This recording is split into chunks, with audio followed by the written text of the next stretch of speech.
Race course road ತನಕ ಸಂಚರಿಸಿ ಪ್ರಧಾನಿ ನರೇಂದ್ರ ಮೋದಿ ಇತಿಹಾಸ ನಿರ್ಮಿಸಿದ್ದಾರೆ. ಮೋದಿ ಅದೆಂಥ ನಾಯಕ ಅನ್ನೋದು ನಮ್ಮ ದೇಶಕ್ಕಷ್ಟೇ ಅಲ್ಲ, ಇಡೀ ಜಗತ್ತಿಗೆ ಗೊತ್ತಿದೆ. ಆದರೆ ಮೋದಿಯ ವ್ಯಕ್ತಿತ್ವ ಎಂಥದ್ದು? ಒಬ್ಬ ಸಾಮಾನ್ಯ ಮನುಷ್ಯನಾಗಿ ಮೋದಿಯ ಸ್ವಭಾವ ಹೇಗಿದೆ? ಅವರು ರಾಜಕೀಯ ಬಿಟ್ಟು ಖಾಸಗಿ ಜೀವನದಲ್ಲಿ ಹೇಗಿರ್ತಾರೆ? ಚಾಯ್ವಾಲಾ ನರೇಂದ್ರ ಮೋದಿಯಿಂದ ಪ್ರಧಾನಮಂತ್ರಿ ನರೇಂದ್ರ ಮೋದಿವರೆಗಿನ ಪಯಣ ಹೇಗಿತ್ತು? ಆ ಕಥೆಯನ್ನ ನಾವು ನಿಮ್ಮ ಮುಂದಿಡ್ತೀವಿ, ನೋಡಿ.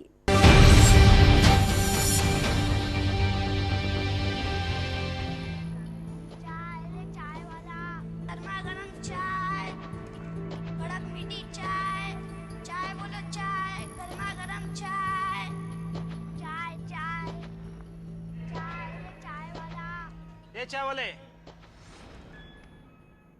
मैं हैरान हूं, ये गरीबों की बात करने वाले लोग खुलेआम बोल रहे हैं कि चाय बेचने वाला प्रधानमंत्री बन सकता है क्या?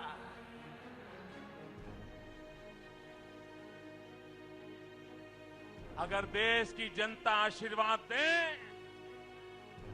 तो खेत में मजदूरी करने वाला भी प्रधानमंत्री बन सकता है। फुटपाथ पर बैठ करके जूतों की पॉलिश करने वाला भी प्रधानमंत्री बन सकता है। आप आश्वस्त रहिए, आपका ये चौकीदार पूरी तरह से चौकन्ना है। कल तक तैयार जो मुश्किल अब हो गए है वो मुमकिन, अब सुनेगा सारा जमाना ये नमो का है अफसाना।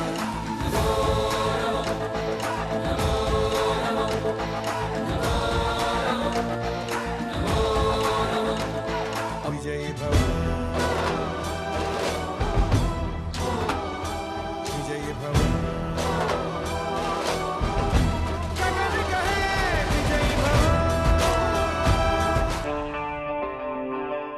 ನರೇಂದ್ರ ಮೋದಿ ಗುಜರಾತ್ನಲ್ಲಿ ಮೂರು ಬಾರಿ ಮುಖ್ಯಮಂತ್ರಿ ಹುದ್ದೆ ನಿಭಾಯಿಸಿ ಸದ್ಯ ದಿಲ್ಲಿಯ 7RCR ರಸ್ತೆಯ ಸರ್ಕಾರಿ ಬಂಗಲೆಯಲ್ಲಿ ವಾಸವಿರುವ ದೇಶದ ಪ್ರಧಾನಿ. ಇವತ್ತು ದೇಶದ ಪ್ರಧಾನಿಯಾಗಿರುವ ನರೇಂದ್ರ ಮೋದಿ ಬದುಕು ಶುರುವಾಗಿದೆ ಒಂದು ಸಣ್ಣ ರೈಲ್ವೆ ಸ್ಟೇಷನ್ನಿಂದ.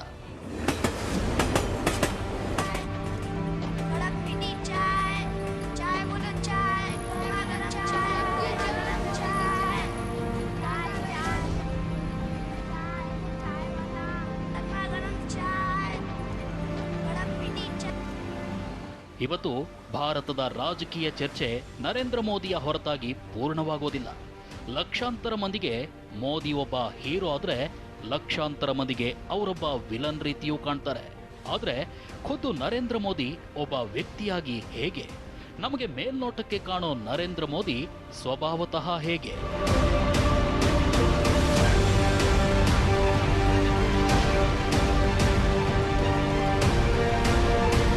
मैंने अपनी मां को अड़ोस पड़ोस के घर में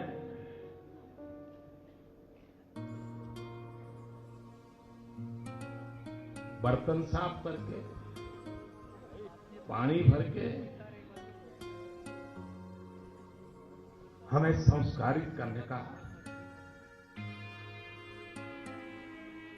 और बिना निराश हुए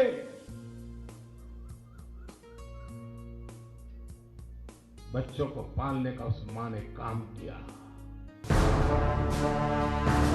1950ನೇ ಇಸ್ವಿ ದೇಶಕ್ಕೆ ಸ್ವತಂತ್ರ ಸಿಕ್ಕಿ 3 ವರ್ಷವಾಗಿತ್ತು. ಹೊಸ ಭಾರತದ ಪರ್ವ ಆರಂಭವಾಗಿತ್ತು. ಇದೇ ದಿನಗಳಲ್ಲಿ ಗುಜರಾತಿನ ವಡ್ನಗರದಲ್ಲಿ ನರೇಂದ್ರ ಮೋದಿಯವರ ಜನ್ಮವಾಗಿತ್ತು. 1950ರ ಸೆಪ್ಟೆಂಬರ್ 17. ಇವತ್ತು ಭಾರತ ದೇಶದ ಪ್ರಧಾನಿಯಾಗಿ ಇಡೀ ದೇಶಕ್ಕೆ ಜಗತ್ತಿಗೆ ಕಾಣೋ ನರೇಂದ್ರ ಮೋದಿಯವರ ಅಸಲಿ ಬದುಕಿನ ಆರಂಭ ಆಗಿದ್ದು ಅವರು ಹುಟ್ಟಿದ 8 ವರ್ಷಗಳ ನಂತರ. ಅದು ವಡ್ನಗರದ ರೈಲ್ವೆ ಸ್ಟೇಷನ್ನಲ್ಲಿ ಅವರು ಮೊದಲ ಹೆಜ್ಜೆ ಇಟ್ಟಾಗ.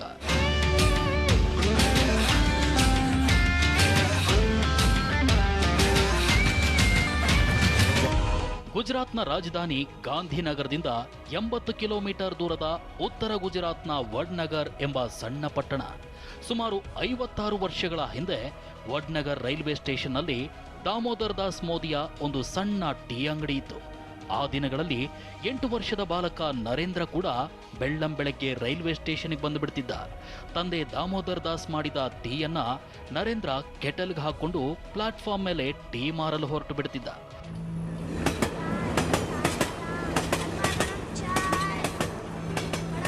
ಆ ದಿನಗಳಲ್ಲಿ ವಡ್ನಗರದ ಈ ರೈಲ್ವೆ ಸ್ಟೇಷನ್ ತುಂಬಾನೇ ಸಣ್ಣದಿತ್ತು. ಈ ಮಾರ್ಗವಾಗಿ ದಿನದಲ್ಲಿ ಕೇವಲ 2 ಬಾರಿ ಮಾತ್ರ ರೈಲು ಸಂಚರಿಸುತ್ತಿತ್ತು. ಹೀಗಾಗಿ ಮಧ್ಯಾಹ್ನದ ಊಟಕ್ಕೆ ಸ್ಕೂಲ್ ಬಿಟ್ಟಾಗ ನರೇಂದ್ರ ಸ್ಕೂಲಿಂದ ಸೀದಾ ತನ್ನ ತಂದೆಯ ಟೀ ಅಂಗಡಿಗೆ ಟೀ ಮಾರಲು ಬಂದು ಬಿಡ್ತಿದ್ದ. ಆದರೆ ಸ್ಟೇಷನ್ನಿಂದ 50 ಮೀಟರ್ ದೂರವಿರೋ ಸ್ಕೂಲ್ ಗಂಟೆ ಬಾರಿಸ್ತಿದ್ದಂತೆ ಮತ್ತೆ ತನ್ನ ಬ್ಯಾಗ್ ತಗಲಿಸ್ಕೊಂಡು ಸ್ಕೂಲಿಗೆ ಹೊರಟು ಬಿಡ್ತಿದ್ದ ನರೇಂದ್ರ.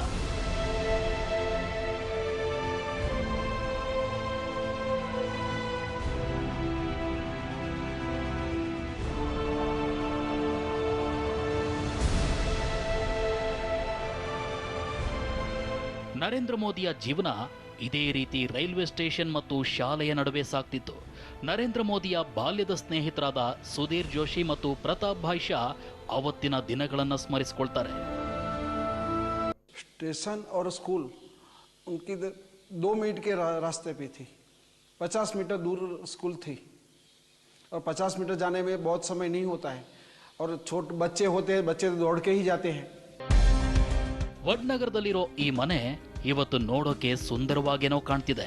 ಆದರೆ 63 ವರ್ಷದ ಹಿಂದೆ ನರೇಂದ್ರ ಮೋದಿಯ ಜನ್ಮ ಈ ಮನೆಯಲ್ಲಾದಾಗ ಈ ಮನೆಯ ಸ್ಥಿತಿ ಹೀಗಿರಲಿಲ್ಲ. 12 ಅಡಿ ಅಗಲ, 40 ಅಡಿ ಉದ್ದ, ಮಣ್ಣು ಮತ್ತು ಇಟಿಗೆಗಳಿಂದ ನಿರ್ಮಿಸಿದ್ದ ಇದೇ ಮನೆಯಲ್ಲಿ ನರೇಂದ್ರ ಮೋದಿ ತಮ್ಮ 5 ಜನ ಸಹೋದರ ಸಹೋದರಿಯರಿದ್ದ ದೊಡ್ಡ ಕುಟುಂಬದ ಜೊತೆ ತಮ್ಮ ಬಾಲ್ಯ ಕಳೆದಿದ್ದಾರೆ.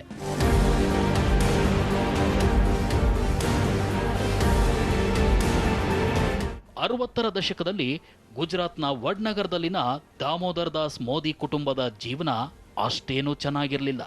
ತೈಲ ಮಾರಿ ಬದುಕ್ತಿದ್ದ ಅವರಿಗೆ ಜೀವನ ತುಂಬಾ ಕಷ್ಟವಾಗಿ ಹೋಯಿತು. ಅದೇ ಸಮಯದಲ್ಲೇ ಅವರು ವಡ್ನಗರದಲ್ಲಿ ಟೀ ಅಂಗಡಿ ತೆಗೆದಿದ್ದು. ಅವರ 8 ವರ್ಷದ ಮಗ ಅಪ್ಪನ ಟೀ ಅಂಗಡಿಯಿಂದ ರೈಲ್ವೆ ಸ್ಟೇಷನ್ ಪ್ಲಾಟ್ಫಾರ್ಮ್ ಮೇಲೆ ಟೀ ಮಾರ್ಕೊಂಡು ಜೀವನ ಶುರು ಮಾಡಿದ್ದು. ಶಾಲೆ ಮತ್ತು ಟೀ ಅಂಗಡಿ ನಡುವೆ ಸಂಚರಿಸಿಕೊಂಡೇ ವಿದ್ಯಾಭ್ಯಾಸ ಮಾಡ್ತಿದ್ದ ನರೇಂದ್ರ ಮೋದಿ ಬಾಲ್ಯದಲ್ಲಿ ಶಾಲೆಯಲ್ಲೂ ಚುರುಕಾಗಿದ್ರು. ಅದೊಮ್ಮೆ ಮೇಷ್ಟ್ರು ಏನೋ ಹೋಮ್ವರ್ಕ್ ಕೊಟ್ಟು ಅದನ್ನ ಕ್ಲಾಸ್ ಮಾನಿಟರ್ಗೆ ತೋರಿಸಿ ಅಂದಾಗ, ಇಲ್ಲ, ನಾನು ನಿಮಗೆ ತೋರಿಸ್ತೀನಿ ಅಂದಿದ್ದ ನರೇಂದ್ರ. तो वो ये सबसे पहला मुझे बताता था को मॉनिटर को बताना चाहिए, लेकिन कभी कभी कहता था साहब आप देख लीजिए. ಹೀಗೆ ಶಾಲೆಯಲ್ಲಿ ಓದ್ತಿದ್ದ ದಿನಗಳಲ್ಲಿ ನರೇಂದ್ರ ಮೋದಿ ಹಠ ಮಾಡಿ ಶಿಕ್ಷಕರಿಗೆ ಮತ್ತು ಸಹಪಾಠಿಗಳಿಗೆ ತಾನು ಏನು ಹೇಳ್ತಾ ಇದ್ದೀನಿ ಅನ್ನೋದನ್ನ ಅರ್ಥ ಮಾಡಿಸ್ತಿದ್ದ ಮತ್ತು ಅದನ್ನ ಒಪ್ಪಿಸ್ತಾ ಇದ್ದ. ಶಾಲಾ ದಿನಗಳಲ್ಲೇ ನರೇಂದ್ರ ಮೋದಿಗೆ ನಾಯಕತ್ವದ ಗುಣಗಳು ಬಂದಿದ್ವು. ಅದಕ್ಕೆ ಸಾಕ್ಷಿ ಶಾಲೆಯಲ್ಲಿ ಒಮ್ಮೆ ಚಾಲೆಂಜ್ ಮಾಡಿ ಕ್ಲಾಸ್ ಮಾನಿಟರ್ ಆಗಿ ಆಯ್ಕೆಯಾಗಿದ್ರು.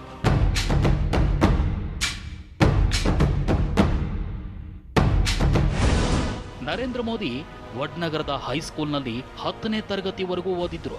ಆದರೆ ಅವರ ಈ ವಿದ್ಯಾಭ್ಯಾಸ ಕೇವಲ ಪುಸ್ತಕಕ್ಕಷ್ಟೇ ಸೀಮಿತವಾಗಿರಲಿಲ್ಲ. ಮೋದಿ ಪ್ರತಿದಿನ ಶಾಲೆ ಮುಗಿಸಿ ಎಲ್ಲಾ ಮಕ್ಕಳಂತೆ ಮನೆಗೆ ಹೋಗ್ತಿರ್ಲಿಲ್ಲ. ಹಾಗಾದ್ರೆ ಹೋಗ್ತಾ ಇದ್ದಿದ್ದಾದ್ರೂ ಎಲ್ಲಿಗೆ ಅಂತೀರಾ?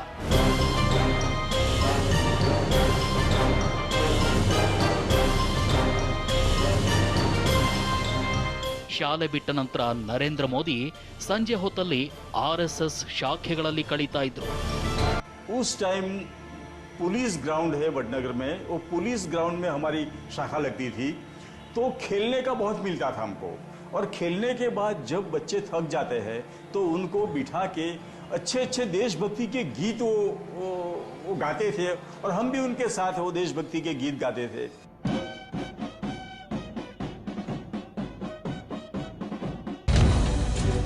ರಾಷ್ಟ್ರೀಯ ಸ್ವಯಂ ಸೇವಕ ಸಂಘಟನೆ ಮಹಾರಾಷ್ಟ್ರದ ನಾಗಪುರದಲ್ಲಿ 1925ರಲ್ಲಿ ಸ್ಥಾಪನೆಯಾಗಿತ್ತು.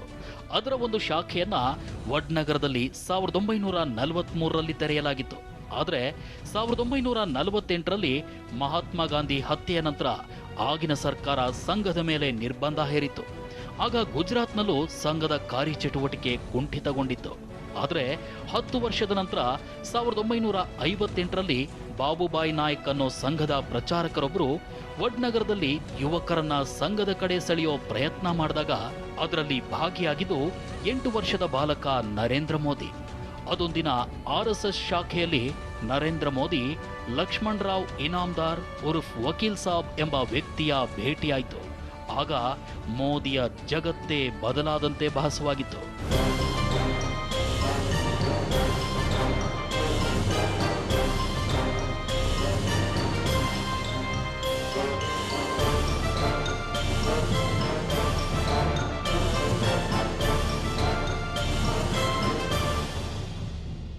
मैं हमेशा वर्तमान में जीता रहने वाला व्यक्ति हूँ।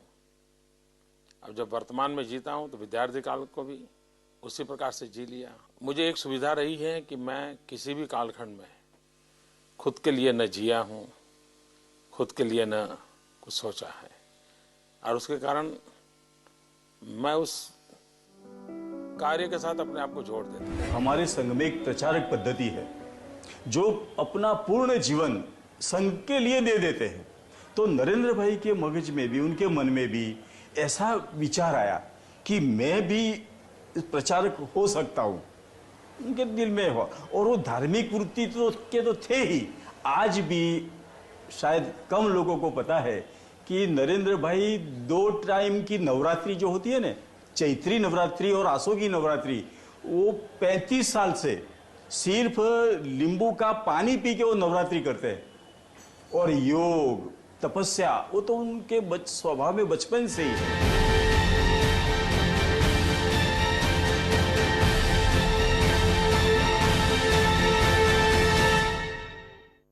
MV ಕಾಮತ್ ಅವರ ದ ಮ್ಯಾನ್ ಆಫ್ ಮೊಮೆಂಟ್ನಲ್ಲಿ ಬರೆದ ಅದೊಂದು ಅಂಶ ಮೋದಿಯವರ ತಾಯಿಗಿದ್ದ ಆತಂಕದ ಬಗ್ಗೆ ಹೇಳುತ್ತೆ. ಇಷ್ಟಕ್ಕೂ ಏನು ಆ ಆತಂಕ ಗೊತ್ತಾ? ಹೇಳ್ತೀವಿ ನೋಡಿ.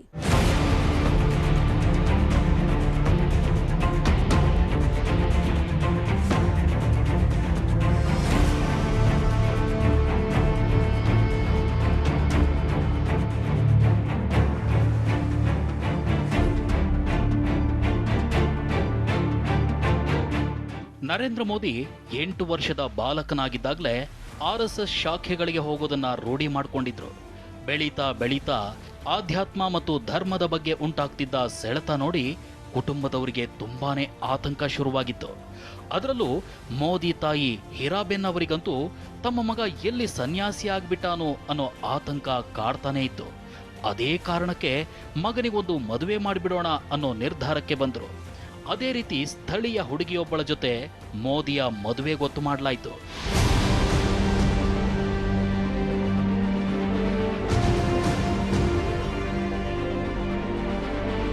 ದಿ ವೀಕ್ ಪತ್ರಿಕೆಯಲ್ಲಿ ಪ್ರಕಟವಾದ ಲೇಖನದಲ್ಲಿ ಉಲ್ಲೇಖವಾದಂತೆ 1968ರಲ್ಲಿ ನರೇಂದ್ರ ಮೋದಿಯವರ ಮದುವೆ ಜಶೋದಾಬೆನ್ ಜೊತೆ ಆಗಿತ್ತು. ಮೋದಿಯವರ ಬಾಲ್ಯ ಸ್ನೇಹಿತ ಮತ್ತು ಮದುವೆಗೆ ಸಾಕ್ಷಿಯಾಗಿದ್ದ ನಾಗ್ಜಿ ದೇಸಾಯಿ ಹೇಳೋ ಪ್ರಕಾರ ಜಶೋದಾಬೆನ್ ಮದುವೆಯ ಬಳಿಕ ವಡ್ನಗರದ ಮಾವನ ಮನೆಗೆ ಬಂದಿದ್ರು. ಆದರೆ ಮರುದಿನ ಸಿಕ್ಕ ಸುದ್ದಿ ಏನು ಅಂದರೆ, ಬೆಳಿಗ್ಗೆ 6 ಗಂಟೆಯ ಟ್ರೈನ್ನಲ್ಲಿ ಮೋದಿ ಅಹಮದಾಬಾದ್ ಕಡೆ ಹೊರಟು ಬಿಟ್ಟಿದ್ರು. ಅವರು ಮತ್ತೆ ವಾಪಸ್ ಬಂದಿದ್ದು ಬರೋಬ್ಬರಿ 30 ವರ್ಷಗಳ ಬಳಿಕ.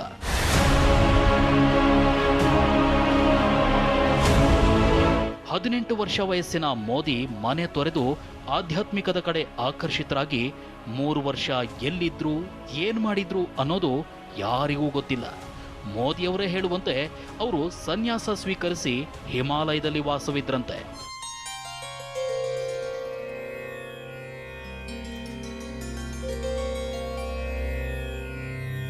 कुछ बातें ऐसी हैं जिसको मैं, ये समय नहीं है कहने के लिए, लेकिन मेरे विद्यार्थी काल, स्कूली जीवन के बाद मैं हिमालय में चला गया था।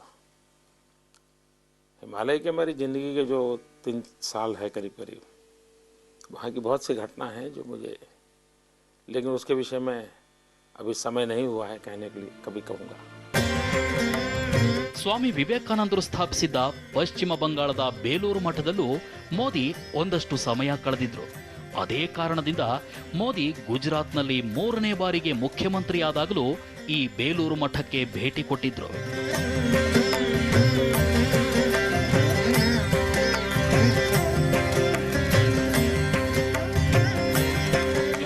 बहुत बार आता था, आज लंबे समय के बाद आया। वही पुरानी अनुभूतियां जागृत हुई। मन मंदिर को बहुत ही समाधान हुआ, आनंद हुआ। ಮೋದಿಯವರ ಹಿಮಾಲಯದಲ್ಲಿನ 3 ವರ್ಷಗಳ ಅವಧಿ ತುಂಬಾನೇ ರಹಸ್ಯವಾಗಿದೆ. ಅವರು ಏನ್ ಮಾಡಿದ್ರು, ಯಾರ ಬಳಿ ಇದ್ರು, ಹೇಗಿದ್ರು, ಇದ್ಯಾವುದಕ್ಕೂ ಉತ್ತರವಿಲ್ಲ. ಆದ್ರೆ ಈ 3 ವರ್ಷಗಳ ಕಾಲ ಮೋದಿಯವರ ತಾಯಿ ಮಗನಿಲ್ಲದೆ ಅದೆಷ್ಟು ಪರಿತಪಿಸಿದ್ರು ಅಂದ್ರೆ ಆಕೆ ಖಿನ್ನತೆಗೊಳಗಾಗಿ ಬಿಟ್ಟಿದ್ರು. ಆದ್ರೆ 3 ವರ್ಷದ ನಂತರ ಅದೊಂದು ದಿನ ಮನೆಯ ಬಾಗಿಲು ಬಡಿದ ಶಬ್ದ ಕೇಳಿಸಿತ್ತು. ತೆಗೆದು ನೋಡಿದವರಿಗೆ ಆಶ್ಚರ್ಯ, ಸಂತೋಷ ಎಲ್ಲವೂ ಒಟ್ಟೊಟ್ಟಿಗೆ ಆಗಿತ್ತು.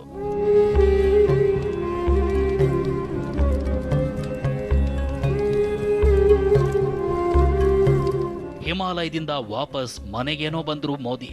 ಆದ್ರೆ ಅದು ಶಾಶ್ವತವಾಗಿರೋದಕ್ಕಲ್ಲ, ಕೆಲವು ದಿನಗಳಿಗಾಗಿ. ಅವರು ಮತ್ತೆ ಮನೆಯಿಂದ ಆಚೆ ಹೋಗೋ ನಿರ್ಧಾರ ಮಾಡಿಕೊಂಡೇ ಬಂದಿದ್ರು. ಆದ್ರೆ ಅದು ಈ ಬಾರಿ ಹಿಮಾಲಯಕ್ಕಲ್ಲ. ಹಾಗಾದ್ರೆ ಮತ್ತೆಲ್ಲಿಗೆ? प्रचारक का जो जीवन है वो सन्यासी टाइप का है, तो सन्यासी जैसा हो जाए वो किसी भी माँ बाप को पसंद नहीं आएगा। इसकी वजह से घर वाले ऐसा बोलते थे कि भाई तुम संघ का कुछ भी काम करो, हम मना नहीं है, मगर सबके साथ रह के काम करो। मगर उनको वो मंजूर नहीं था और उनको प्रचारक ही होना था। इसलिए पिताजी को और माताजी को थोड़ी उनकी नाराजगी होते हुए भी वो प्रचारक के लिए अहमदाबाद के लिए निकल गए। ನರೇಂದ್ರ ಮೋದಿ ತಮ್ಮ ಮದುವೆಯ ಬಗ್ಗೆ, ವೈವಾಹಿಕ ಜೀವನದ ಬಗ್ಗೆ ಎಂದೂ ಮಾತಾಡಿಲ್ಲ. ಆದರೆ ವಡೋದರದಿಂದ ತಮ್ಮ ನಾಮಪತ್ರ ಸಲ್ಲಿಸುವಾಗ ಪತ್ನಿ ಅನ್ನೋ ಕಾಲಂನಲ್ಲಿ ಜಶೋದಾಬೆನ್ ಅವರ ಹೆಸರು ಬರೆದಿದ್ರು. ಈಗ ಕೆಲ ವರ್ಷದ ಹಿಂದೆ ಅವರ ಪತ್ನಿ ಜಶೋದಾಬೆನ್ ಒಂದು ಪತ್ರಿಕೆಗೆ ಸಂದರ್ಶನ ಕೊಟ್ಟಿದ್ರು. ಅದರಲ್ಲಿ ಅವರು ಮೋದಿಯನ್ನ ಮದುವೆಯಾದ ಬಗ್ಗೆ ಹೇಳಿದ್ರು. ಆದರೆ 3 ತಿಂಗಳು ಮಾತ್ರ ಮೋದಿ ಮನೆಯಲ್ಲಿದ್ದಾಗಿ, ನಂತರ ಅವರು ತವರು ಮನೆಗೆ ಹೊರಟು ಬಿಟ್ಟಿದ್ದಾಗಿ ಹೇಳಿದ್ರು.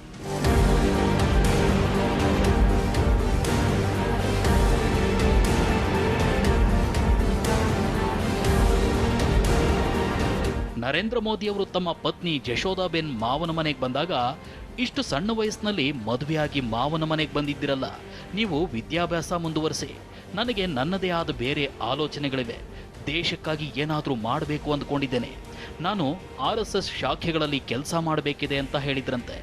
ಆಗ ಪತ್ನಿ ತಾನು ಕೂಡ ಜೊತೆಯಲ್ಲಿ ಬರೋದಾಗಿ ಹೇಳಿದ್ರು, ಮೋದಿ ಮನೆಗೆ ಬರೋದನ್ನೇ ನಿಲ್ಲಿಸ್ಬಿಟ್ರಂತೆ. ಹೀಗಾಗಿ ಜಶೋದಾಬೆನ್ 3 ತಿಂಗಳ ನಂತರ ತವರು ಮನೆಗೆ ಹೋಗ್ಬಿಟ್ರಂತೆ.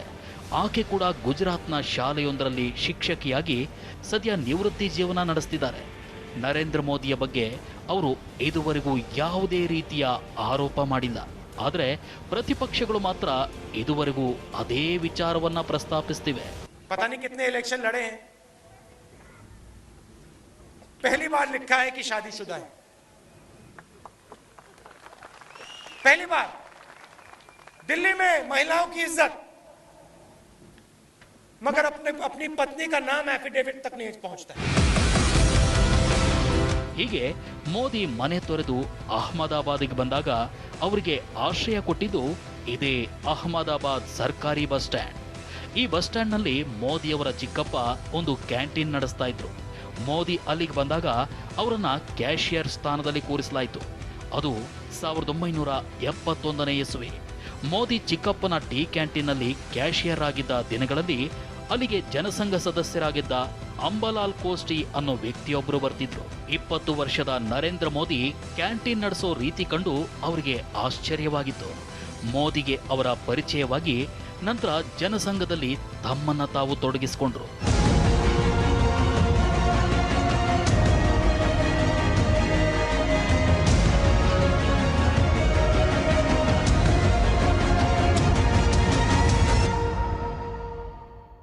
ನರೇಂದ್ರ ಮೋದಿ ಅನ್ನೋ ವ್ಯಕ್ತಿಯನ್ನ ರೂಪುಗೊಳಿಸುವಲ್ಲಿ ಜನಸಂಘದ ಪಾತ್ರ ಬಹಳ ದೊಡ್ಡದಿದೆ.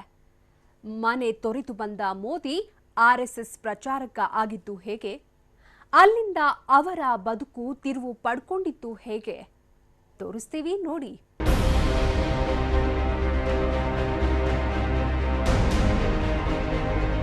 ಸಾವಿರದ 1925ರಲ್ಲಿ ಭಾರತದಲ್ಲಿ ಬ್ರಿಟಿಷರ ಆಡಳಿತವಿತ್ತು.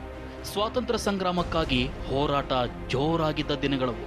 ಹಿಂದೂ ರಾಷ್ಟ್ರವಾದದ ಅಡಿಯಲ್ಲಿ ಮೊಟ್ಟ ಮೊದಲ ಬಾರಿಗೆ ನಾಗ್ಪುರದಲ್ಲಿ ಡಾಕ್ಟರ್ ಹೆಡ್ಗೇವಾರ್ ನೇತೃತ್ವದಲ್ಲಿ ಸ್ಥಾಪಿತವಾಗಿದ್ದು ರಾಷ್ಟ್ರೀಯ ಸ್ವಯಂ ಸೇವಕ ಸಂಘ. ಆದರೆ ಸ್ವಾತಂತ್ರ್ಯ ನಂತರ ಮಹಾತ್ಮ ಗಾಂಧಿ ಹತ್ಯೆಯ ಬಳಿಕ ಕೇಂದ್ರ ಸರ್ಕಾರ RSS ಮೇಲೆ ನಿರ್ಬಂಧ ಹೇರಿಬಿಡ್ತು. ಆಗ ಸುಮಾರು 10 ವರ್ಷಗಳ ಕಾಲ RSSನ ಕಾರ್ಯಚಟುವಟಿಕೆಗಳು ಸಂಪೂರ್ಣವಾಗಿ ಸ್ಥಗಿತಗೊಂಡಿದ್ವು.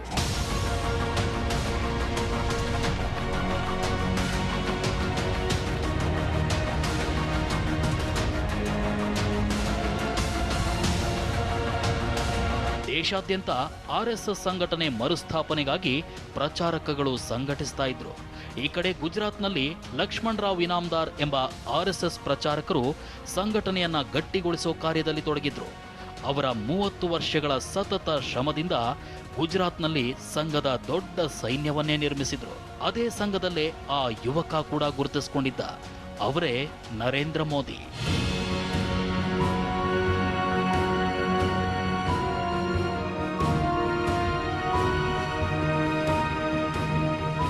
ಅಹಮದಾಬಾದ್ನ ಡಾಕ್ಟರ್ ಹೆಡ್ಗೇವಾರ್ ಭವನದಲ್ಲಿ ನರೇಂದ್ರ ಮೋದಿಗೆ ಕೆಲಸ ಕೊಡಲಾಯಿತು. ಅಲ್ಲೇ ಬೆಳಗ್ಗೆ 5 ಗಂಟೆಗೆದ್ದು ಎಲ್ಲ ಪ್ರಚಾರಕಗಳಿಗೆ ಟೀ ಮತ್ತು ನಾಷ್ಟಾ ಮಾಡಿಕೊಡ್ತಿದ್ರು. ನಂತರ ಭವನದ ಕೊಠಡಿಗಳಲ್ಲಿ ಕಸ ಹೊಡಿತಿದ್ರು ಯುವಕ ನರೇಂದ್ರ ಮೋದಿ.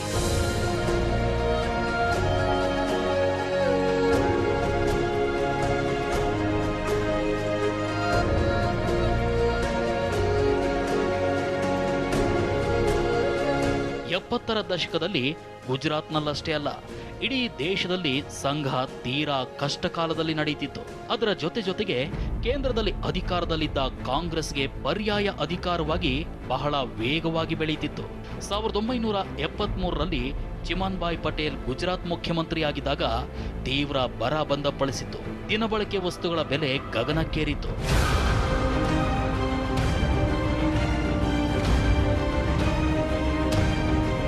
ಡಿಸೆಂಬರ್ 1973ರಲ್ಲಿ ಗುಜರಾತ್ನ LD ಇಂಜಿನಿಯರಿಂಗ್ ಕಾಲೇಜ್ನ ಹಾಸ್ಟೆಲ್ ಬಿಲ್ ಜಾಸ್ತಿ ಮಾಡಿದ್ರಿಂದ ವಿದ್ಯಾರ್ಥಿಗಳೆಲ್ಲ ಪ್ರತಿಭಟನೆ ಮಾಡಿ ಬೀದಿಗಿಳಿದು ಬಿಟ್ರು.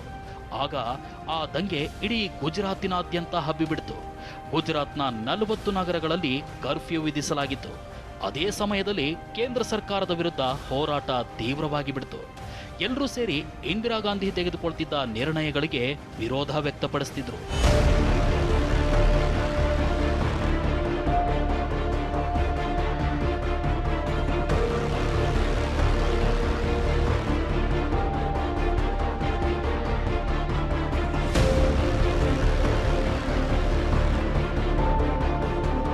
ನರೇಂದ್ರ ಮೋದಿ RSS ಪ್ರಚಾರಕರಾದಾಗ ಅವರಿಗೆ ಅಖಿಲ ಭಾರತ ವಿದ್ಯಾರ್ಥಿ ಪರಿಷತ್ ಅಂದ್ರೆ ABVP ಗುಜರಾತ್ನ ಜವಾಬ್ದಾರಿ ವಹಿಸಲಾಗಿತ್ತು. ಅದೇ ಸಮಯದಲ್ಲಿ ಮೋದಿ ಗುಜರಾತ್ನ ಅದೆಷ್ಟೋ ಮಂದಿರಗಳಲ್ಲೇ ಸಮಯ ಕಳೆದಿದ್ರು. ಅಹಮದಾಬಾದ್ನ ಜಗನ್ನಾಥ ಮಂದಿರದ ಈ ಕೋಣೆಯಲ್ಲಿ 4 ವರ್ಷ ವಾಸವಿದ್ರು. 2001ರಲ್ಲಿ ಅವರು ಮೊಟ್ಟ ಮೊದಲ ಬಾರಿಗೆ ಮುಖ್ಯಮಂತ್ರಿ ಆದಾಗ ಈ ಮಂದಿರಕ್ಕೆ ಭೇಟಿ ಕೊಟ್ಟಿದ್ರು.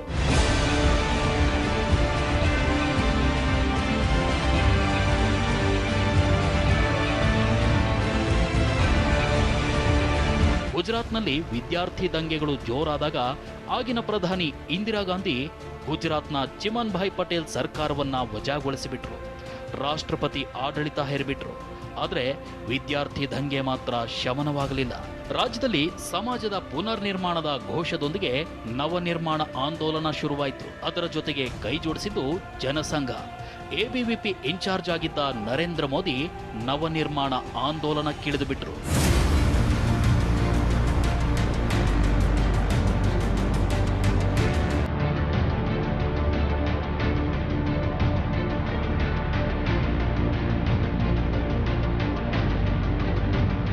ಅದು 1975 ಜೂನ್ 25 ಆಲ್ ಇಂಡಿಯಾ ರೇಡಿಯೋ ಮೂಲಕ ದೇಶದ ಪ್ರಧಾನಿ ಇಂದಿರಾ ಗಾಂಧಿ ದೇಶದಲ್ಲಿ ತುರ್ತು ಪರಿಸ್ಥಿತಿ ಘೋಷಣೆ ಮಾಡಿಬಿಟ್ರು. भाइयों और बहनों, राष्ट्रपति जी ने आपातकाल की घोषणा की है. इससे आतंकित होने का कोई कारण नहीं है.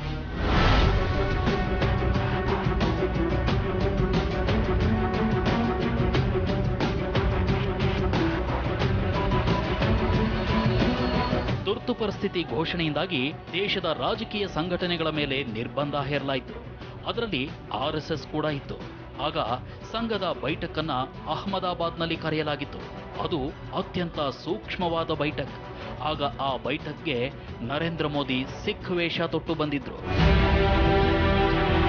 इमरजेंसी में श्रीमती इंदिरा गांधी ने जब देश के लोकतंत्र पर ताले लगा दिए थे और लोकतंत्र के लिए एक संघर्ष चलता था, मेरी आयु तो बहुत छोटी थी, तो उस समय मुझे समाज के बहुत लोगों से मिलने का अवसर मिला, दुनिया को अलग रूप से जानने का अवसर मिला। मैं अंडरग्राउंड था, पढ़ने का भी बहुत अवसर मिला। लोकतंत्र की ताकत, लोकतंत्र के भिन्न भिन्न पहलू, उसके सामर्थ्य को मैंने समझा और उसने मुझे एक एक्सपोजर पे दिया, वाइड रेंज थिंकिंग प्रोसेस दिया। ನರೇಂದ್ರ ಮೋದಿ ಅವರಿಗೆ ಜೈಲಿನಲ್ಲಿ ಬಂದಿಯಾಗಿದ್ದವರ ಸಂಘದ ಪರಿವಾರದವರನ್ನು ನೋಡಿಕೊಳ್ಳೋ ಜವಾಬ್ದಾರಿ ವಹಿಸಲಾಗಿತ್ತು. ತುರ್ತು ಪರಿಸ್ಥಿತಿ ವಾಪಸ್ ಪಡೆದ ನಂತರ ಗುಜರಾತ್ನಲ್ಲಿ ಬಾಬುಭಾಯಿ ಪಟೇಲರ ಜನತಾ ಮೋರ್ಚಾ ಸರ್ಕಾರವಿತ್ತು. ಹೀಗಾಗಿ ಅಹಮದಾಬಾದ್ನ RSS ಮುಖ್ಯ ಕಚೇರಿ ಹೆಡ್ಗೇವಾರ್ ಭವನಕ್ಕೆ ಪ್ರಾಮುಖ್ಯತೆ ಮರಳಿ ಬಂದಿತ್ತು. ಮೋದಿಯವರನ್ನ ಗುಜರಾತ್ನ 6 ಜಿಲ್ಲೆಗಳಿಗೆ ಇನ್ಚಾರ್ಜ್ ಪ್ರಚಾರಕ್ ಮಾಡಲಾಯಿತು.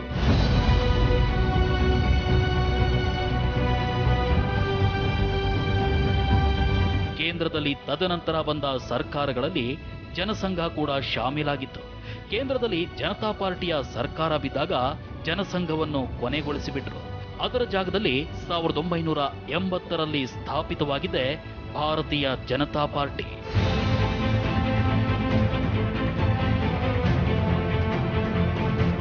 ಅತ ಗುಜರಾತ್ನಲ್ಲಿ ಅಸ್ತಿತ್ವದಲ್ಲಿದ್ದ ಕಾಂಗ್ರೆಸ್ ಸರ್ಕಾರ ಮೀಸಲಾತಿ ವಿಚಾರದಲ್ಲಿ ಮೇಲ್ಜಾತಿಗಳ ವಿರೋಧ ಎದುರಿಸಬೇಕಾಯಿತು. ಅದೇ ಸಮಯದಲ್ಲೇ ಬಿಜೆಪಿ ಗುಜರಾತ್ನಲ್ಲಿ ಅಸ್ತಿತ್ವಕ್ಕೆ ಬಂದಿದ್ದು. 1985ರಲ್ಲಿ 11 ಶಾಸಕರನ್ನ ಹೊಂದಿದ್ದ ಬಿಜೆಪಿಗೆ 1990ರಲ್ಲಿ 67 ಶಾಸಕರು ಆಯ್ಕೆಯಾದರು.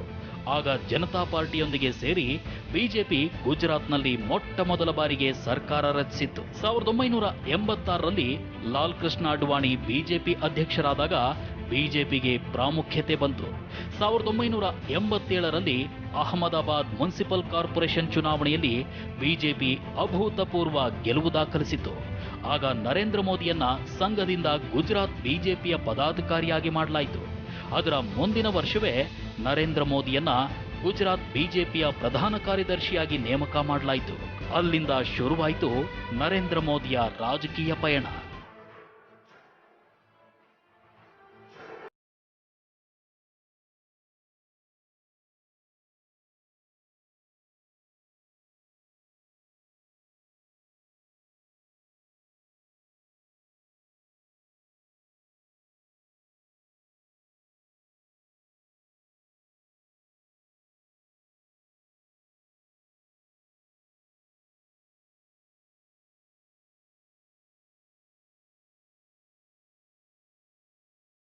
ಬಿಜೆಪಿಯ ಸರ್ಕಾರ ಅಸ್ತಿತ್ವಕ್ಕೆ ಬಂದಾಗ ಆದರೆ ಅಹಮದಾಬಾದ್ನ ಸಂಘದ ಮುಖ್ಯ ಕಚೇರಿಯಿಂದ ಶುರುವಾದ ಅವರ ಪಯಣ ಗುಜರಾತ್ ಮುಖ್ಯಮಂತ್ರಿಯಾಗಿ ಸತತ 3 ಬಾರಿ ಆಡಳಿತ ನಡೆಸುವವರೆಗೂ ಕರೆತಂದಿತ್ತು.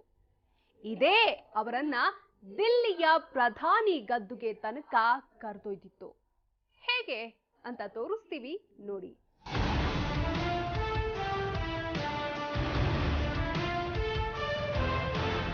नरेंद्र मोदी ने अपने एक पॉलिटिकल करियर शुरू की तो सबसे पहले अहमदाबाद म्यूनसिपल कॉरपोरेशन में उनको प्रभारी बनाया था.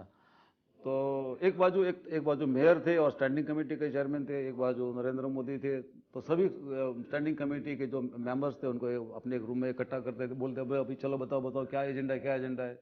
तो मेयर वगैरह को लगा कि ये तो मोदी जैसे सुपर मेयर ऐसे बिहेव कर रहे हैं.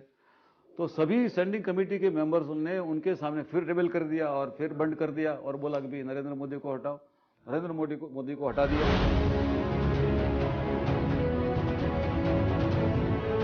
14 ಮಾರ್ಚ್ 1995ರಲ್ಲಿ ಕೇಶುಭಾಯ್ ಪಟೇಲ್ ಬಿಜೆಪಿಯ ಮೊದಲ ಮುಖ್ಯಮಂತ್ರಿಯಾಗಿ ಅಧಿಕಾರ ಸ್ವೀಕರಿಸಿದರು. ಆದರೆ ಈ ಸರ್ಕಾರಕ್ಕೆ ಅಭದ್ರತೆ ತಪ್ಪಿರಲಿಲ್ಲ. ಯಾಕಂದ್ರೆ 121 ಶಾಸಕರ ಬೆಂಬಲವಿದ್ರೂ ಶಂಕರ್ ಸಿಂಗ್ ವಘೇಲಾ ಮುಖ್ಯಮಂತ್ರಿ ಸ್ಥಾನದಿಂದ ವಂಚಿತರಾಗಿದ್ರು. ಆತ ನರೇಂದ್ರ ಮೋದಿ ಬಳಿ ಯಾವುದೇ ಅಧಿಕಾರ ಇರಲಿಲ್ಲ. ಆದರೆ ಆತ ಕೇಶುಭಾಯ್ ಪಟೇಲ್ ಮತ್ತು ಶಂಕರ್ ಸಿಂಗ್ ವಘೇಲಾ ನಡುವೆ 3ನೇ ಶಕ್ತಿಯಾಗಿ ಬೆಳೆಯುವ ಎಲ್ಲಾ ಸೂಚನೆಗಳು ಸಿಕ್ಕಿದ್ವು.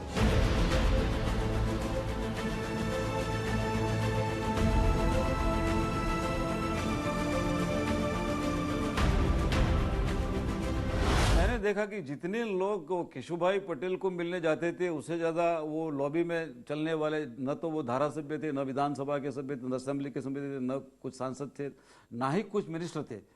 फिर भी नरेंद्र मोदी को मिलने वाले लोग ज़्यादा थे। तो मैंने ये ऑब्जर्वेशन देखा और मैंने दूसरे दिन मेरे ही अखबार में लिखा कि super chief minister Narendra Modi. तो वो लिखने के बाद नरेंद्र मोदी जी का मेरे में फोन आया कि ಪಕ್ಷದೊಳಗಿನ ಭಿನ್ನಮತೀಯ ಚಟುವಟಿಕೆಗಳಿಂದ ಮತ್ತು ಒಳಜಗಳಗಳಿಂದ ಗುಜರಾತ್ನ ಬಿಜೆಪಿಯ ಮೊದಲ ಸರ್ಕಾರ ಕುಸಿದು ಬಿದ್ದಿತ್ತು. ಅದರ ಪರಿಣಾಮ ನರೇಂದ್ರ ಮೋದಿಯ ಮೇಲೂ ಆಗಿತ್ತು. ಗುಜರಾತ್ ರಾಜ್ಯ ರಾಜಕೀಯದಿಂದ ಅವರನ್ನ ಕೇಂದ್ರದ ಕಡೆ ಕಳಿಸಲಾಯಿತು. ದಿಲ್ಲಿಯಲ್ಲಿ ರಾಷ್ಟ್ರೀಯ ಪ್ರಧಾನ ಕಾರ್ಯದರ್ಶಿಯಾಗಿ ನೇಮಕ ಮಾಡಲಾಯಿತು.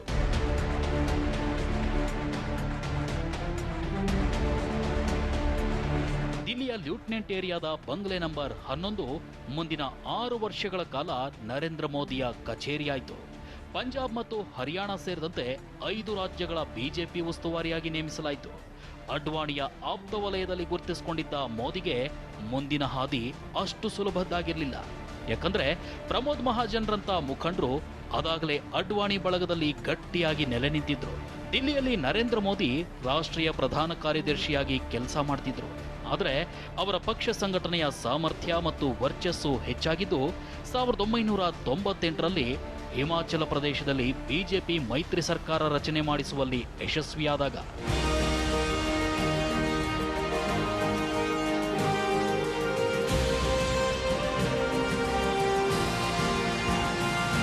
ಗುಜರಾತ್ನಿಂದ ದಿಲ್ಲಿಗೆ ಬಂದು ನರೇಂದ್ರ ಮೋದಿ 6 ವರ್ಷಗಳ ಕಾಲ ರಾಜಕೀಯ ವನವಾಸ ಅನುಭವಿಸಿದ್ರು.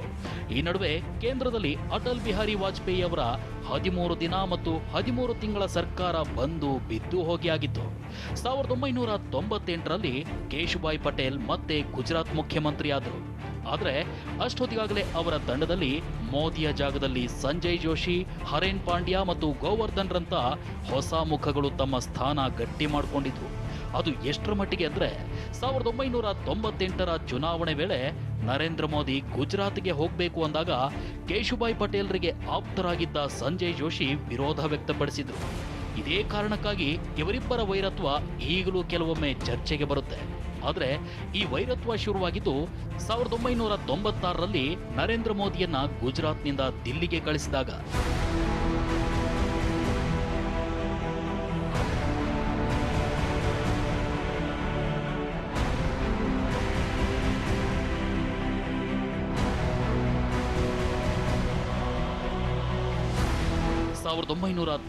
ರಲ್ಲಿ ಗುಜರಾತ್ನಲ್ಲಿ ಬಿಜೆಪಿ ಸರ್ಕಾರ, ಕೇಂದ್ರದಲ್ಲಿ ಅಟಲ್ ಬಿಹಾರಿ ವಾಜಪೇಯಿ ನೇತೃತ್ವದ ಎನ್ಡಿಎ ಸರ್ಕಾರವಿತ್ತು. 2001ರ ಜನವರಿ 26ರಂದು ಗುಜರಾತ್ನಲ್ಲಿ ಸಂಭವಿಸಿದ ಭಯಾನಕ ಭೂಕಂಪ ನರೇಂದ್ರ ಮೋದಿಗೆ ಗುಜರಾತಿನ ಬಾಗಿಲು ಮತ್ತೊಮ್ಮೆ ತೆರೆದು ಬಿಡ್ತು. ಯಾಕಂದ್ರೆ ಮುಖ್ಯಮಂತ್ರಿ ಕೇಶುಭಾಯ್ ಪಟೇಲ್ ಸರ್ಕಾರ ಭೂಕಂಪದಿಂದ ಆದ ಅನಾಹುತ ಮತ್ತು ಪರಿಹಾರ ಕಾರ್ಯಗಳನ್ನು ನಿಭಾಯಿಸುವಲ್ಲಿ ವಿಫಲವಾಗಿತ್ತು. ಅದರಿಂದ ತೀವ್ರ ವಿರೋಧ ವ್ಯಕ್ತವಾಗಿತ್ತು. ಅದಕ್ಕೂ ಕೆಲವೇ ತಿಂಗಳ ಮುಂಚೆ ಬಿಜೆಪಿ ಭದ್ರಕೋಟೆಗಳಾದ ಅಹಮದಾಬಾದ್ ಮತ್ತು ರಾಜ್ಕೋಟ್ ಮುನ್ಸಿಪಲ್ ಎಲೆಕ್ಷನ್ನಲ್ಲಿ ಸೋಲನುಭವಿಸಿತ್ತು. ಸ್ಥಳೀಯ ಚುನಾವಣೆಗಳಲ್ಲೂ ಬಿಜೆಪಿಗೆ ತೀವ್ರ ಹಿನ್ನಡೆಯಾಗಿತ್ತು. ಮುಂದಿನ ವರ್ಷ ವಿಧಾನಸಭೆ ಚುನಾವಣೆ ಕೂಡ ಎದುರಿಸಬೇಕಿತ್ತು. ಇಂಥ ಸಂದರ್ಭದಲ್ಲಿ ಬಿಜೆಪಿ ಮತ್ತೆ ಸರ್ಕಾರ ರಚಿಸುತ್ತೆ ಅನ್ನೋ ವಿಶ್ವಾಸವಿರಲಿಲ್ಲ. ಆಗಲೇ ಕೇಂದ್ರದ ನಾಯಕರು ಕೇಶುಭಾಯ್ ಪಟೇಲರ ನಾಯಕತ್ವವನ್ನ ಪರಾಮರ್ಶಿಸಿದ್ದು. ಅದೇ ಹೊತ್ತಿನಲ್ಲೇ ಅದೊಂದು ದಿನ ದಿಲ್ಲಿಯಲ್ಲಿ ರಾಜಕೀಯ ವನವಾಸ ಅನುಭವಿಸ್ತಾ ಇದ್ದ ನರೇಂದ್ರ ಮೋದಿಗೆ ಪ್ರಧಾನಿ ಅಟಲ್ ಬಿಹಾರಿ ವಾಜಪೇಯಿ ಅವರ ಫೋನ್ ಕರೆ ಬಂದಿದ್ದು. ಮೋದಿಗೆ ದೊಡ್ಡದೊಂದು ಜವಾಬ್ದಾರಿ ಕಾಯ್ದಿರಿಸಲಾಗಿತ್ತು. मेरा आखिरी कार्यक्रम बहराइच में हुआ था और यहां पर मुझे सूचना आई कि मैं अपना कार्यक्रम स्थगित करके दिल्ली जाऊं. बहराइच संगठन महासचिव के नाते मेरा आखिरी कार्यक्रम हुआ और बाद में भारतीय जनता पार्टी ने मुझे मुख्यमंत्री का दायित्व दिया. मुझे गुजरात जाना पड़ा और एक नई जिम्मेवारी को मैंने प्रारंभ किया. ಹೌದು, ಮೋದಿಯನ್ನ ಕರೆಸಿಕೊಂಡ ವಾಜಪೇಯಿ ಗುಜರಾತ್ಗೆ ಹಿಂತಿರುಗುವಂತೆ ಹೇಳಿದ್ರು. ಚುನಾವಣೆಗೆ ಸಿದ್ಧಗೊಳ್ಳುವಂತೆ ಕಟ್ಟಪ್ಪಣೆ ಹೊರಡಿಸಿದ್ರು. 6 ವರ್ಷಗಳ ಕಾಲ ಗುಜರಾತ್ನಿಂದ ದೂರವಿದ್ದ ನರೇಂದ್ರ ಮೋದಿಗೆ ಅಲ್ಲಿನ ಸಮಸ್ಯೆಗಳ ಎಳ್ಳಷ್ಟು ಅರಿವಿರಲಿಲ್ಲ. ಅಷ್ಟು ಸಮಯದ ನಂತರ ಹೋಗಿ ಚುನಾವಣೆ ಎದುರಿಸೋದು ಸುಲಭದ ಕೆಲಸವಾಗಿರಲಿಲ್ಲ. ಆದರೆ ನರೇಂದ್ರ ಮೋದಿ ಚುನಾವಣೆ ಗೆದ್ದು 2001ರಲ್ಲಿ ಕೇಶುಭಾಯ್ ಪಟೇಲ್ ಜಾಗದಲ್ಲಿ ಮೊಟ್ಟ ಮೊದಲ ಬಾರಿಗೆ ಗುಜರಾತ್ ಮುಖ್ಯಮಂತ್ರಿಯಾದರು. 2002ರ ಗುಜರಾತ್ ಹತ್ಯಾಕಾಂಡದ ನಂತರ ಮೋದಿ ಸಾಕಷ್ಟು ಟೀಕೆಗಳನ್ನು ಎದುರಿಸಬೇಕಾಯಿತು. ಮೊನ್ನೆವರೆಗೂ ಸುಪ್ರೀಂ ಕೋರ್ಟ್ ಕ್ಲೀನ್ ಚಿಟ್ ಕೊಡೋವರೆಗೂ ಪ್ರತಿಪಕ್ಷಗಳ ಮಾಧ್ಯಮಗಳ ಟೀಕೆ ಎದುರಿಸ್ತಾನೆ ಇದ್ರು. ಆದಾಗ್ಯೂ ಸತತ 3 ಬಾರಿಗೆ ಮುಖ್ಯಮಂತ್ರಿ ಪಟ್ಟ ಅಲಂಕರಿಸಿ ಗುಜರಾತ್ನ ಅಭಿವೃದ್ಧಿ ಇಡೀ ಜಗತ್ತಿನಲ್ಲೇ ಚರ್ಚೆಯಾಗುವಂತೆ ನೋಡಿಕೊಂಡ್ರು. ಕೊನೆಗೆ ಇದೇ ಗುಜರಾತ್ ಮಾಡೆಲ್ನಿಂದಾಗಿಯೇ 2014ರ ಬಿಜೆಪಿ ಪ್ರಧಾನಿ ಅಭ್ಯರ್ಥಿಯಾಗಿಯೂ ಬಿಂಬಿತವಾದರು. ಮೋದಿ 3 ಬಾರಿ ಗುಜರಾತ್ ಮುಖ್ಯಮಂತ್ರಿಯಾಗಿ ಆಡಳಿತ ನಡೆಸಿದ ಅನುಭವ ಮತ್ತು ಗುಜರಾತ್ನ ಅಭಿವೃದ್ಧಿಯಿಂದಾಗಿ ದೇಶದೆಲ್ಲೆಡೆ ಮೋದಿ ಅಲೆ ಸೃಷ್ಟಿಯಾಯಿತು. 2004ರಿಂದ 2014ರವರೆಗಿನ ಕಾಂಗ್ರೆಸ್ ನೇತೃತ್ವದ ಯುಪಿಎ ಸರ್ಕಾರ ಭ್ರಷ್ಟಾಚಾರದಲ್ಲಿ ಮುಳುಗಿ ಹೋಗಿತ್ತು. ಇಡೀ ದೇಶ ಪರ್ಯಾಯ ಸರ್ಕಾರಕ್ಕಾಗಿ ಹಾತೊರೀತಿತ್ತು. ಚುನಾವಣೆಯಲ್ಲಿ ಬಿಜೆಪಿ ಭರ್ಜರಿ ಬಹುಮತದೊಂದಿಗೆ ಗೆಲುವು ದಾಖಲಿಸಿದಾಗಲೇ ಗೊತ್ತಾಗಿತ್ತು ಅದು ಮೋದಿ ಅಲೆಯಲ್ಲ, ಸುನಾಮಿ ಅಂತ.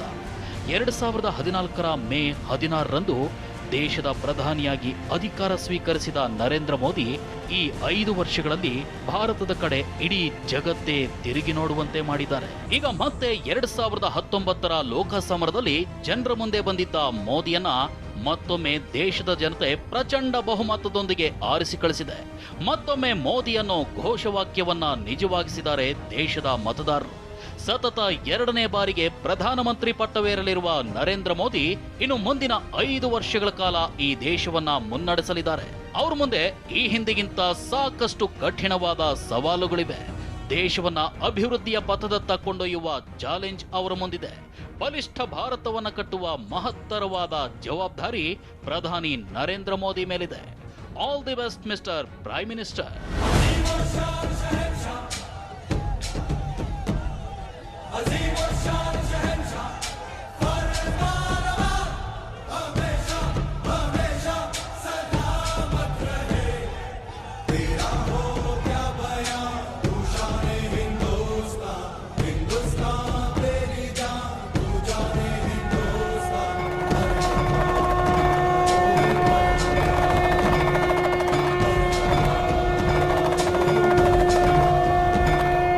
ಇದು ನರೇಂದ್ರ ಮೋದಿ ಎಂಬ ಒಬ್ಬ ಚಾಯ್ ವಾಲಾ ಚೌಕಿದಾರ್ ಅಲಿಯಾಸ್ ಪ್ರಧಾನ ಸೇವಕ್ ಅಲಿಯಾಸ್ ಪ್ರಧಾನಮಂತ್ರಿ ಹುದ್ದೆಗೇರಿದ ರೋಚಕ ಪಯಣ.